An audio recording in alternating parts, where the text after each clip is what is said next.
ಸ್ನೇಹಿತರೆ, ನೀವು last time doctor ಹತ್ರ ಹೋದಾಗ, ಹಾಸ್ಪಿಟಲಿಗೆ ಹೋದಾಗ ಎಷ್ಟು ದುಡ್ಡು ಕಟ್ಟಿದ್ರಿ? ಎಷ್ಟು ಫೀಸ್ ಕಟ್ಟಿದ್ರಿ?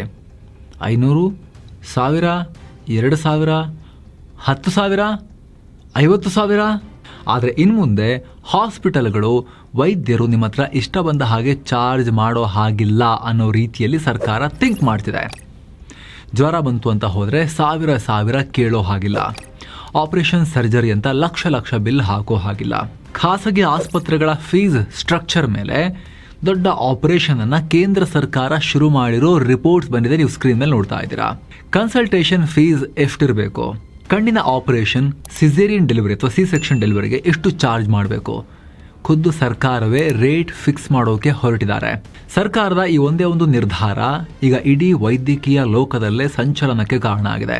ಖಾಸಗಿ ಆಸ್ಪತ್ರೆಗಳು, ಡಾಕ್ಟರ್ಗಳು ಅಕ್ಷರಶಃ ಕೆಂಡಾಮಂಡಲವಾಗಿದ್ದಾರೆ. ಹಾಗಿದ್ರೆ ಏನಿದು ಸರ್ಕಾರದ ಹೊಸ ಪ್ಲಾನ್? ಇದರಿಂದ ಸಾಮಾನ್ಯ ಜನರಿಗಾಗೋ ಲಾಭ ಏನು? ಡಾಕ್ಟರ್ಗಳು ವಿರೋಧಿಸಲಿಕ್ಕೆ ಏನು ಕಾರಣ? ಅವರ ವರ್ಷನ್ ಏನು? ಅವರ ವಾದ ಏನು? ಇದರಲ್ಲಿ ಎರಡು ಸೈಡ್ ನೋಡ್ಬೇಕಲ್ಲ. ಎಲ್ಲವನ್ನ ನೋಡ್ತಾ ಹೋಗೋಣ ಸ್ನೇಹಿತರೆ, ಕಡೆ ತನಕ ಮಿಸ್ ಮಾಡಿದೆ ನೋಡಿ. Operation fee cap. ಎಸ್, ಕೇಂದ್ರ ಸರ್ಕಾರದ ಹೊಸ ಪ್ಲಾನ್ ಏನು ಅದನ್ನ ಮೊದಲು ನೋಡೋಣ. ನಮ್ಮಲ್ಲಿ 2010 ಕ್ಲಿನಿಕಲ್ ಎಸ್ಟಾಬ್ಲಿಷ್ಮೆಂಟ್ ಆಕ್ಟ್ ಅಂತ ಒಂದು ಕಾನೂನಿದೆ. ಈ ಕಾನೂನಲ್ಲಿ ಏನಿದೆ ಗೊತ್ತಾ? ಹಾಸ್ಪಿಟಲ್ಗಳು ತಮ್ಮ ಚಾರ್ಜಸ್ ಅನ್ನ ಒಂದು ನಿರ್ದಿಷ್ಟ ಲಿಮಿಟ್ ನಲ್ಲಿ ಇಟ್ಕೋಬೇಕು. ಹಾಗೆ ಅದನ್ನ ಹಾಸ್ಪಿಟಲ್ ಬೋರ್ಡ್ ಮೇಲೆ ಎಲ್ಲರಿಗೂ ಕಾಣುವಂತೆ ಡಿಸ್ಪ್ಲೇ ಮಾಡಬೇಕು ಅಂತ ರೂಲ್ಸ್ ಇದೆ. ಆದ್ರೆ ಪ್ರಾಬ್ಲಮ್ ಏನು ಅಂದ್ರೆ, ಕಾನೂನು ಕೇವಲ ಹೆಸರಿಗೆ ಮಾತ್ರ ಇತ್ತು. ಯಾಕಂದ್ರೆ ಹಾಸ್ಪಿಟಲ್ಸ್ ಈ ರೂಲ್ಸ್ ಬ್ರೇಕ್ ಮಾಡಿದ್ರೆ ಅವರ ವಿರುದ್ಧ ಆಕ್ಷನ್ ತಗೊಳ್ಳೋಕೆ ಸರ್ಕಾರಕ್ಕೆ ಕಾಯ್ದೆಯಲ್ಲಿ ಯಾವುದೇ ಪವರ್ಸ್ ಇರಲಿಲ್ಲ. ಆದರೆ ಈಗ 2010 ಇದೇ ಕಾಯ್ದೆಗೆ ಮೇಜರ್ ತಿದ್ದುಪಡಿ ತರೋಕೆ ಕೇಂದ್ರ ಆರೋಗ್ಯ ಸಚಿವಾಲಯ ಹೊರಟಿದೆ. ಇದರ ಮೇನ್ ಟಾರ್ಗೆಟ್ ಒಂದೇ, ರೋಗಿಗಳಿಂದ ಕಲೆಕ್ಟ್ ಮಾಡೋ ಫೀಸ್ಗೆ ಒಂದು ರೇಂಜ್ ಅಥವಾ ಮಿತಿಯನ್ನ ಫಿಕ್ಸ್ ಮಾಡೋದು. ಅಂದ್ರೆ ಈ ಪ್ರೈಸ್ ಇಂದ ಮ್ಯಾಕ್ಸಿಮಮ್ ಈ ಪ್ರೈಸ್ ವರೆಗೂ ನೀವು ಪರ್ಟಿಕ್ಯುಲರ್ ಚಿಕಿತ್ಸೆಗೆ, ಟ್ರೀಟ್ಮೆಂಟ್ಗೆ ದುಡ್ಡನ್ನ ತಗೋಬಹುದು ಅಂತ, ಅದಕ್ಕಿಂತ ಹೆಚ್ಚು ತಗೊಳ್ಳೋ ಹಾಗಿಲ್ಲ ಅಂತ. ಬೆಂಗಳೂರು, ದಿಲ್ಲಿ ಇಂಥ ದೊಡ್ಡ ಸಿಟಿಗಳಲ್ಲಿ ಒಂದು ರೇಟ್, ಟೈರ್ 2 ಸಿಟಿಗಳಲ್ಲಿ ಇನ್ನೊಂದು ರೇಟ್ ಇರುತ್ತೆ. ಹಾಗೆ ಡಾಕ್ಟರ್ಗಳ ಎಕ್ಸ್ಪೀರಿಯನ್ಸ್ ಮತ್ತು ಅರ್ಹತೆ ಮೇಲೆ ಫೀಸ್ ಫಿಕ್ಸ್ ಮಾಡೋದು ಸರ್ಕಾರದ ಲೆಕ್ಕಾಚಾರ. ಇದು ಬರೀ ಕನ್ಸಲ್ಟೇಷನ್ ಫೀಸ್ ಅಂದ್ರೆ OPDಗೆ ಮಾತ್ರ ಸೀಮಿತ ಆಗಿಲ್ಲ. ತುಂಬಾ ಕಾಮನ್ ಆಗಿ ನಡೆಯೋ ಕಣ್ಣಿನ ಆಪರೇಷನ್, ಸಿಸೇರಿಯನ್ ಹೆರಿಗೆ, ಇಂಥ ಮೆಡಿಕಲ್ ಪ್ರೊಸೀಜರ್ಗಳಿಗೂ ಕೂಡ ಇಷ್ಟೇ ರೇಟ್ ಇರಬೇಕು ಅಂತ ಸ್ಟ್ಯಾಂಡರ್ಡೈಸ್ ಮಾಡೋ ಪ್ಲಾನ್ ಅನ್ನ ಸರ್ಕಾರ ಮಾಡ್ತಾ ಇದೆ. ಅಷ್ಟಕ್ಕೂ ಈ ಕಾಯ್ದೆ ಬಂದು ಇಷ್ಟು ವರ್ಷಗಳಾದ್ರೂ ಸುಮ್ಮನಿದ್ದ ಸರ್ಕಾರ ದಿಢೀರ್ ಅಂತ ಯಾಕೆ ಅಲರ್ಟ್ ಆಗಿದೆ ಗೊತ್ತಾ ಸ್ನೇಹಿತರೆ? ಕಾರಣ supreme court 2024 February 28 supreme court ಕೇಂದ್ರ ಸರ್ಕಾರಕ್ಕೆ ಒಂದು ವಾರ್ನಿಂಗ್ ಕೊಟ್ಟಿತ್ತು. ಇಲ್ಲಿ ಸುಪ್ರೀಂ ಕೋರ್ಟ್ ಮಧ್ಯಪ್ರವೇಶ ಮಾಡಿದೆ. ಖಾಸಗಿ ಹಾಸ್ಪಿಟಲ್ಗಳಲ್ಲಿ ಚಾರ್ಜಸ್ ಏನಿದೆ, ಎಷ್ಟು ಶುಲ್ಕವನ್ನು ತಗೊಳ್ಳಲಾಗ್ತಿದೆ, ಫೀಸನ್ನು ತಕ್ಷಣ ಸ್ಟ್ಯಾಂಡರ್ಡೈಸ್ ಮಾಡಿ, ಇಲ್ಲದೆ ಹೋದರೆ ನಾವು ಬರ್ತೀವಿ ಹುಷಾರ್ ಅಂತ ಸುಪ್ರೀಂ ಕೋರ್ಟ್ ಕೇಂದ್ರ ಸರ್ಕಾರಕ್ಕೆ ಜಾಡಿಸಿತ್ತು. CGHS ರೇಟ್ಗಳನ್ನೇ ಪ್ರೈವೇಟ್ ಹಾಸ್ಪಿಟಲ್ಗಳಿಗೂ ಫಿಕ್ಸ್ ಮಾಡ್ತೀವಿ ನಾವು, ಸುಪ್ರೀಂ ಕೋರ್ಟ್ನವರು ನಾವು ಹುಷಾರ್ ಅಂಥೇಳಿ ವಾರ್ನಿಂಗ್ ಕೊಟ್ಟಿದ್ರು.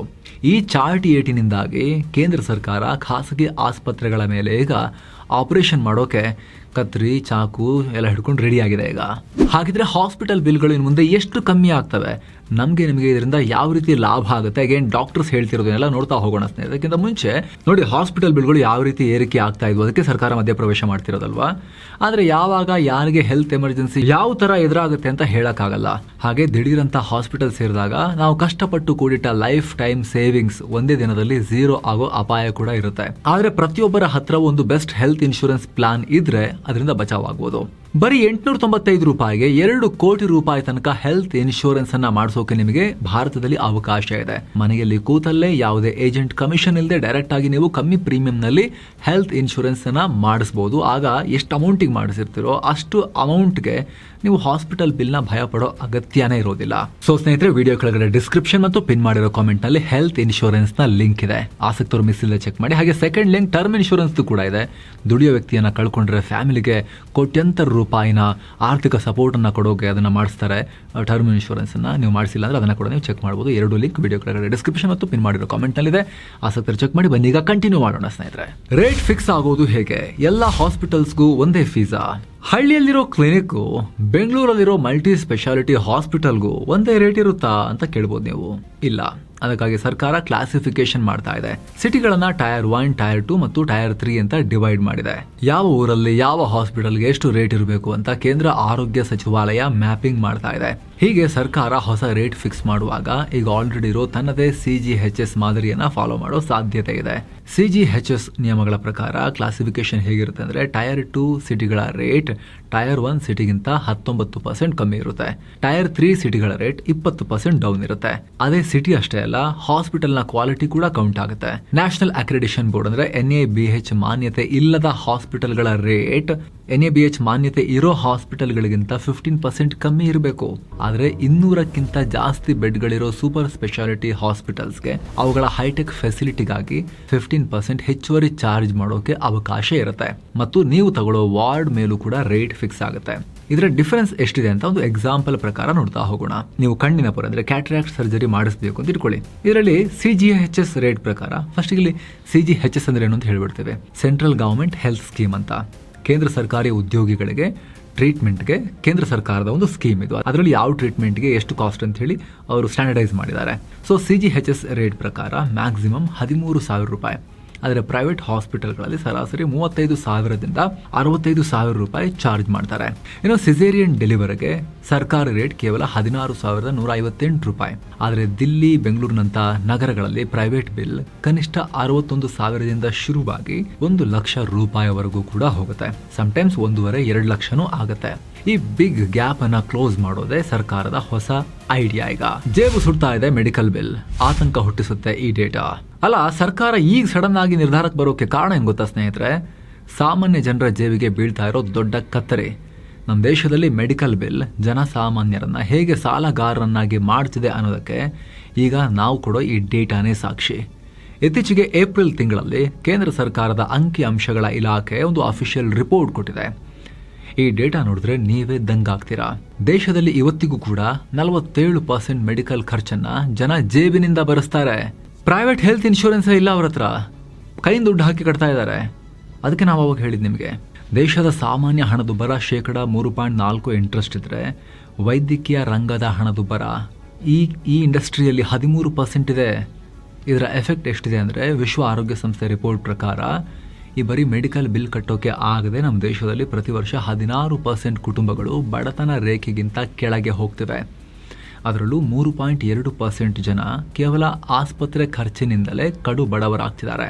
ಇನ್ನು ಹಾಸ್ಪಿಟಲ್ಗೆ ಅಡ್ಮಿಟ್ ಆದ್ರೆ ಬರೋ ಬಿಲ್ ಕತೆ ಕೇಳಿ. ಸರ್ಕಾರಿ ಡೇಟಾ ಪ್ರಕಾರ ದೇಶದಲ್ಲಿ ಒಬ್ಬ ವ್ಯಕ್ತಿ ಹಾಸ್ಪಿಟಲ್ಗೆ ಅಡ್ಮಿಟ್ ಆದ್ರೆ ಆವರೇಜ್ 34,000 ರೂಪಾಯಿ ಬಿಲ್ ಆಗುತ್ತೆ. ಅದೇ ನೀವು ಪ್ರೈವೇಟ್ ಹಾಸ್ಪಿಟಲ್ಗೆ ಹೋದ್ರೆ ಈ ಬಿಲ್ 50,000 ರೂಪಾಯಿ ದಾಟತ್ತೆ. ಆದ್ರೆ ಅದೇ ರೋಗಿ ಸರ್ಕಾರಿ ಹಾಸ್ಪಿಟಲ್ಗೆ ಹೋದ್ರೆ ಬರೀ 6-7 ಸಾವಿರದಲ್ಲಿ ಕೆಲಸ ಮುಗಿಯುತ್ತೆ. ಅಂದರೆ ಯೋಚನೆ ಮಾಡಿ, ಸರ್ಕಾರಿ ಹಾಸ್ಪಿಟಲ್ಗಿಂತ ಪ್ರೈವೇಟ್ ಹಾಸ್ಪಿಟಲ್ಗಳಲ್ಲಿ ಬಿಲ್ ಬರೋಬ್ಬರಿ 7-8 ಪಟ್ಟು ಹೆಚ್ಚು. ಇದು ಕೇವಲ ಅಡ್ಮಿಟ್ ಆದವರ ಕಥೆ ಅಷ್ಟೇ ಅಲ್ಲ. ಸುಮ್ಮನೆ ಜ್ವರ ಅಂತ ಡಾಕ್ಟರ್ ಹತ್ರ ಹೋದರೂ ಕೂಡ ಆವ್ರೇಜ್ 800ರಿಂದ 1,000 ರೂಪಾಯಿ ಕರಗಿ ಹೋಗ್ತಾ ಇದೆ. ಇನ್ನು ಬೆಂಗಳೂರಿನಂಥ ಸಿಟಿಗಳಲ್ಲಿ ಬರೀ ಕನ್ಸಲ್ಟೇಷನ್ ಫೀಸ್ 1,000ದಿಂದ 3,000 ರೂಪಾಯಿವರೆಗೆ ಇದೆ. ಇದು ಎಷ್ಟೊಂದು ದೊಡ್ಡ ಮಾರ್ಕೆಟ್ ಅಂದರೆ ನಮ್ಮ ದೇಶದಲ್ಲಿ ಬರೋಬ್ಬರಿ 43,000ಕ್ಕೂ ಅಧಿಕ ಪ್ರೈವೇಟ್ ಹಾಸ್ಪಿಟಲ್ಸ್ ಇವೆ. ಹಾಗೆ 13,80,000ಕ್ಕೂ ಅಧಿಕ ಡಾಕ್ಟರ್ಸ್ ಇದ್ದಾರೆ. ಇಷ್ಟು ದೊಡ್ಡ ಮಾರ್ಕೆಟ್ಗೆ ಈಗ ಬ್ರೇಕ್ ಹಾಕೋಕೆ ಸರ್ಕಾರ ಹೊರಟಿದೆ. IMA ಗರಂ, ಡಾಕ್ಟರ್ಗಳ ಒಕ್ಕೂಟದ ವಾದ ಏನು? ಸರ್ಕಾರದ ಪ್ಲಾನ್ ಕೇಳಿ ಜನಸಾಮಾನ್ಯರು ಖುಷಿ ಪಡ್ತಾ ಇದ್ರೆ ವೈದ್ಯಕೀಯ ಲೋಕ ಗರಂ ಆಗಿದೆ. ಇಂಡಿಯನ್ ಮೆಡಿಕಲ್ ಅಸೋಸಿಯೇಷನ್ IMA ಇದು ದೇಶದ ಲಕ್ಷಾಂತರ ಡಾಕ್ಟರ್ಗಳನ್ನ ಪ್ರತಿನಿಧಿಸೋ ದೊಡ್ಡ ಸಂಸ್ಥೆ. ಸರ್ಕಾರದ ಈ ಲಿಮಿಟ್ ಹಾಕೋ ಪ್ಲಾನ್ ಬಗ್ಗೆ IMA ಅಧ್ಯಕ್ಷರಾದ ಡಾಕ್ಟರ್ ದಿಲೀಪ್ ಭಾನುಶಾಲಿ ಮಾತನಾಡಿದ್ದಾರೆ, ತಿರುಗೇಟು ಕೊಟ್ಟಿದ್ದಾರೆ. ಅವರ ವಾದ ಇಷ್ಟೇ, ವೈದ್ಯರನ್ನ ಮಾತ್ರ ಯಾಕೆ ನೀವು ಟಾರ್ಗೆಟ್ ಮಾಡ್ತೀರಾ? ಲಾಯರ್ಗಳು, ಇಂಜಿನಿಯರ್ಸ್, CAಗಳು ಕೂಡ ಫೀಸ್ ಚಾರ್ಜ್ ಮಾಡ್ತಾರಲ್ವಾ? ಅವರಿಗೆಲ್ಲ ಇಲ್ಲದ್ದು ಡಾಕ್ಟರ್ಗಳಿಗೆ ಮಾತ್ರ ಯಾಕೆ? ಅವ್ರವ್ರ ಟ್ಯಾಲೆಂಟಿಗೆ ತಕ್ಕಂತೆ, ಅವ್ರಿಗೆ ಡಿಮಾಂಡ್ ತಕ್ಕಂತೆ ಅವ್ರು ಮಾಡ್ಕೊಳಕ್ಕೆ ಯಾಕೆ ಬಿಡಲ್ಲ ನೀವು ಅಂತ. ಜೊತೆಗೆ ಈಗಿನ ಕಾರ್ಪೊರೇಟ್ ಹಾಸ್ಪಿಟಲ್ಗಳು ಬಿಸ್ನೆಸ್ ಮಾಡ್ತವೆ. ಹಾಸ್ಪಿಟಲ್ಗಳಿಂದ ಪುಕ್ಸಟ ಸೇವೆ ಮಾಡ್ತಿದ್ದಾರಾ? ಅದರಲ್ಲಿ ಫಾರಿನ್ ಇನ್ವೆಸ್ಟ್ಮೆಂಟ್ ಕೂಡ ಇದೆ. ಮೆಟ್ರೋ ಸಿಟಿಗಳಲ್ಲಿ ಆಸ್ಪತ್ರೆ ನಡೆಸೋದು ಸುಲಭನಾ? ಅದರ ಮೇಂಟೆನೆನ್ಸ್ಗೆ ಕೋಟಿ ಖರ್ಚಾಗುತ್ತೆ. ನೀವು ಪ್ರೈವೇಟ್ ಹಾಸ್ಪಿಟಲ್ಗಳ ಫೀಸ್ ಕಟ್ ಮಾಡೋ ಬದಲು ನಿಮ್ಮ ಗವರ್ಮೆಂಟ್ ಹಾಸ್ಪಿಟಲ್ಗಳನ್ನ ಅವುಗಳ ಯೋಗ್ಯತೆ ಫಸ್ಟ್ ಸರಿ ಮಾಡಿ ಅಂತ ಹೇಳ್ತಾ ಇದ್ದಾರೆ. ನಿಮ್ಮ ಕೈಲಿ ಆಗಲ್ಲ, ನಿಮ್ಮ ವೈಫಲ್ಯಕ್ಕೆ ನಮ್ಮನ್ನು ಟಾರ್ಗೆಟ್ ಮಾಡಕ್ ಬರ್ತಾ ಇದ್ದೀರಾ ಅಂತ ಕೇಳ್ತಾ ಇದ್ದಾರೆ. ಜೊತೆಗೆ ಬಹಳಷ್ಟು ಡಾಕ್ಟರ್ಗಳು ಈಗಲೂ ಕೂಡ ಬಡವರಿಗೆ ಫ್ರೀಯಾಗಿ ಚಿಕಿತ್ಸೆ ಕೊಡ್ತಾರೆ ಅನ್ನೋದು ಅವ್ರ ವಾದ. ಕೇವಲ ಡಾಕ್ಟರ್ಸ್ ಮಾತ್ರ ಅಲ್ಲ, ದೊಡ್ಡ ದೊಡ್ಡ ಕಾರ್ಪೊರೇಟ್ ಹಾಸ್ಪಿಟಲ್ಗಳು ಕೂಡ ಈ ಕಾಯ್ದೆಯನ್ನ ಬಲವಾಗಿ ವಿರೋಧಿಸ್ತಾ ಇದ್ದಾರೆ. ದೊಡ್ಡ ಹಾಸ್ಪಿಟಲ್ಗಳ ಚೈನ್ ಹೊಂದಿರೋ ಪಾರ್ಕ್ ಮೆಡಿವರ್ಲ್ಡ್ ನ CEO ಡಾಕ್ಟರ್ ಸಂಜಯ್ ಶರ್ಮಾ, ನೋಡಿ ಟ್ರಾನ್ಸ್ಪರೆನ್ಸಿ ಇರಲಿ, ನಾವು ಒಪ್ಕೋತೀವಿ, ಆದ್ರೆ ಎಲ್ಲರಿಗೂ ಒಂದೇ ರೂಲ್ಸ್ ಆದ್ರೆ ಕಷ್ಟ ಅಂತ ಹೇಳಿದ್ದಾರೆ. ಯಾಕಂದರೆ ಎಲ್ಲ ಹಾಸ್ಪಿಟಲ್ಗಳ ಕ್ವಾಲಿಟಿ ಒಂದೇ ಇರಲ್ಲ, ಎಲ್ಲ ಡಾಕ್ಟರ್ಗಳ ಸ್ಕಿಲ್ ಲೆವೆಲ್ ಸೇಮ್ ಇರಲ್ಲ. ಯಾರೊಬ್ಬ ಹೊಸ ಡಾಕ್ಟರ್, ಯಂಗ್ ಡಾಕ್ಟರ್ ಆದರೂ ಕೂಡ ಎಕ್ಸ್ಟ್ರಾಡಿನರಿ ಗಿಫ್ಟೆಡ್ ಡಾಕ್ಟರ್ ಆಗಿರ್ಬೋದಲ್ವಾ, ಗಿಫ್ಟೆಡ್ ಸ್ಕಿಲ್ಸ್ ಅವ್ರ ಹತ್ರ ಇರ್ಬೋದಲ್ವಾ. ಮುಟ್ಟಿದ ಎಲ್ಲ ಕೇಸಲ್ಲೂ ಕೂಡ ಸರ್ಜರಿ ಸಕ್ಸಸ್ ಆಗುತ್ತೆ. ಟ್ರ್ಯಾಕ್ ರೆಕಾರ್ಡ್ ಇರುವಂಥ 1-2 ವರ್ಷದ ಎಕ್ಸ್ಪೀರಿಯನ್ಸ್ ಇರೋ ಡಾಕ್ಟರ್ ಕೂಡ ಇರ್ಬೋದಲ್ವಾ. ಎಕ್ಸ್ಪೀರಿಯನ್ಸ್ ಪ್ರಕಾರ ನೀವು ಚೇಂಜ್ ಮಾಡ್ತೀರಿ ಅಂತ ಹೊರಟ್ರೆ ಇನ್ನೊಬ್ಬರಿಗೆ 20 ವರ್ಷ ಎಕ್ಸ್ಪೀರಿಯನ್ಸ್ ಆದರೂ ಕೂಡ ಅಂಥ ಸ್ಕಿಲ್ ಇಲ್ಲದೆ ಇರ್ಬೋದಲ್ವಾ, ಅಥವಾ ಅಷ್ಟೊಂದು ಗಿಫ್ಟೆಡ್ ಟ್ಯಾಲೆಂಟ್ ಅಲ್ಲದೆ ಇರ್ಬೋದಲ್ವಾ. ಅದು ಹೆಂಗೆ ನೀವು ಜಡ್ಜ್ ಮಾಡ್ತೀರಾ ಅನ್ನೋ ಪ್ರಶ್ನೆ ಇದೆ. ಜೊತೆಗೆ ಪ್ರೈವೇಟ್ ಹಾಸ್ಪಿಟಲ್ಸ್ ನಮ್ಮಲ್ಲಿರೋ ಮಾಡರ್ನ್ ಟೆಕ್ನಾಲಜಿ, ಎಕ್ಸ್ಪರ್ಟ್ ಡಾಕ್ಟರ್ಸ್ ಮತ್ತು ಇನ್ಫ್ರಾಸ್ಟ್ರಕ್ಚರ್ಗೆ ತಕ್ಕ ಹಾಗೆ ನಾವು ಚಾರ್ಜ್ ಮಾಡಲೇಬೇಕಾಗುತ್ತೆ ಅಂತ ಹೇಳ್ತಿದ್ದಾರೆ. ಇಷ್ಟೊಂದು ಕಷ್ಟಪಟ್ಟು ಎಂಟ್ರೆನ್ಸ್ ಎಕ್ಸಾಮ್ ಬರೆದು 5-10 ವರ್ಷಗಳ ಕಾಲ ಓದ್ತಾರೆ ಡಾಕ್ಟರ್ಗಳು. ಮಿನಿಮಮ್ 5 ವರ್ಷ, ಮ್ಯಾಕ್ಸಿಮಮ್ 16 ವರ್ಷಗಳ ಕಾಲ ಓದ್ತಾನೆ ಇರ್ತಾರೆ. ಡಿಗ್ರಿ ಮೇಲೆ ಡಿಗ್ರಿ ಮಾಡ್ತಾ ಇರ್ತಾರೆ. ಪರ್ಫೆಕ್ಟ್ ಆಗೋ ತನಕ ಓದ್ತಾನೆ ಇರ್ತಾರೆ. ಇನ್ನಷ್ಟು ಕಲಿಬೇಕು ಅಂಥೇಳಿ.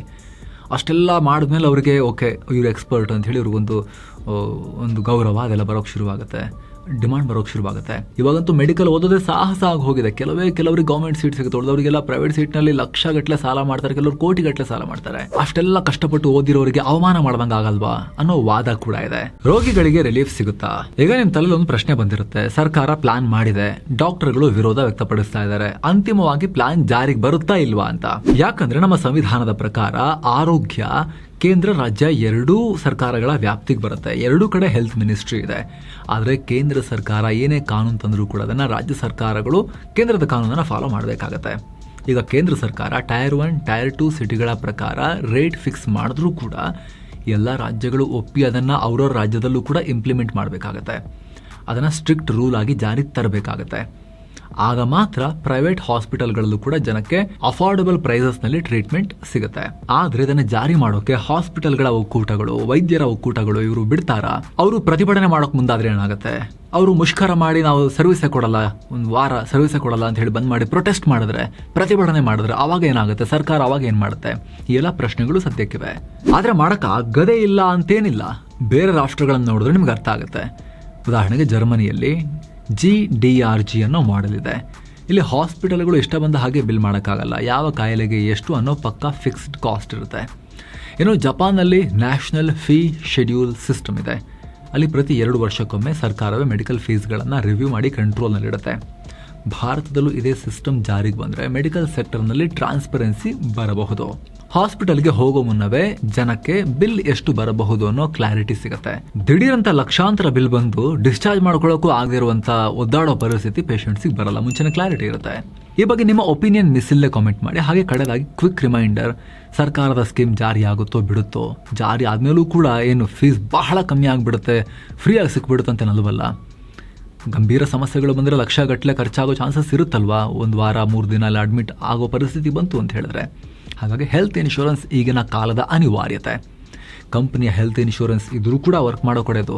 ಪ್ರೈವೇಟ್ ನಮ್ಮದೇ ಕಂಟ್ರೋಲ್ನ ಒಂದು ಪೂರ್ಣ ಪ್ರಮಾಣದ ಎಲ್ಲ ಫೀಚರ್ಸನ್ನು ಒಳಗೊಂಡ, ಯಾವುದೇ ಲಿಮಿಟ್ಸ್ ಇಲ್ಲದ ಫುಲ್ ಕವರೇಜ್ ಕೊಡೋ ಹೆಲ್ತ್ ಇನ್ಶೂರೆನ್ಸ್ ನಮ್ಮ ಕಂಟ್ರೋಲ್ನಲ್ಲಿರೋದು ಅನಿವಾರ್ಯ.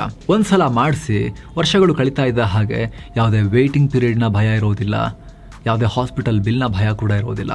ಸೊ ಯಾರಿಗೆಲ್ಲ ಆಸಕ್ತಿ ಇದೆ, ಮಿಸ್ ಇಲ್ಲದೆ ವಿಡಿಯೋ ಕೆಳಗಡೆ ಡಿಸ್ಕ್ರಿಪ್ಷನ್ ಮತ್ತು ಪಿನ್ ಮಾಡಿರೋ ಕಾಮೆಂಟನ್ನು ಚೆಕ್ ಮಾಡಿ ಭಾರತದ ಎಲ್ಲ ಪ್ರೊವೈಡರ್ಗಳ ಪ್ಲಾನ್ಗಳನ್ನು ಕಂಪೇರ್ ಮಾಡಿ ವಿತ್ ಎಕ್ಸ್ಟ್ರಾ ಆನ್ಲೈನ್ ಡಿಸ್ಕೌಂಟ್ ನೀವು ಹೆಲ್ತ್ ಇನ್ಶೂರೆನ್ಸ್ಗೆ ಅಪ್ಲೈ ಮಾಡ್ಬೋದು. ಹಾಗೆ ಸೆಕೆಂಡ್ ಲಿಂಕ್ ಟರ್ಮ್ ಇನ್ಶೂರೆನ್ಸ್ದು ಕೂಡ ಇದೆ. ಆಸಕ್ತರು ಅದನ್ನು ಕೂಡ ಚೆಕ್ ಮಾಡಿ. ಮತ್ತೆ ಭೇಟಿ ಆಗ್ತಿರೋಣ ಸ್ನೇಹಿತರೆ. ನಮಸ್ಕಾರ.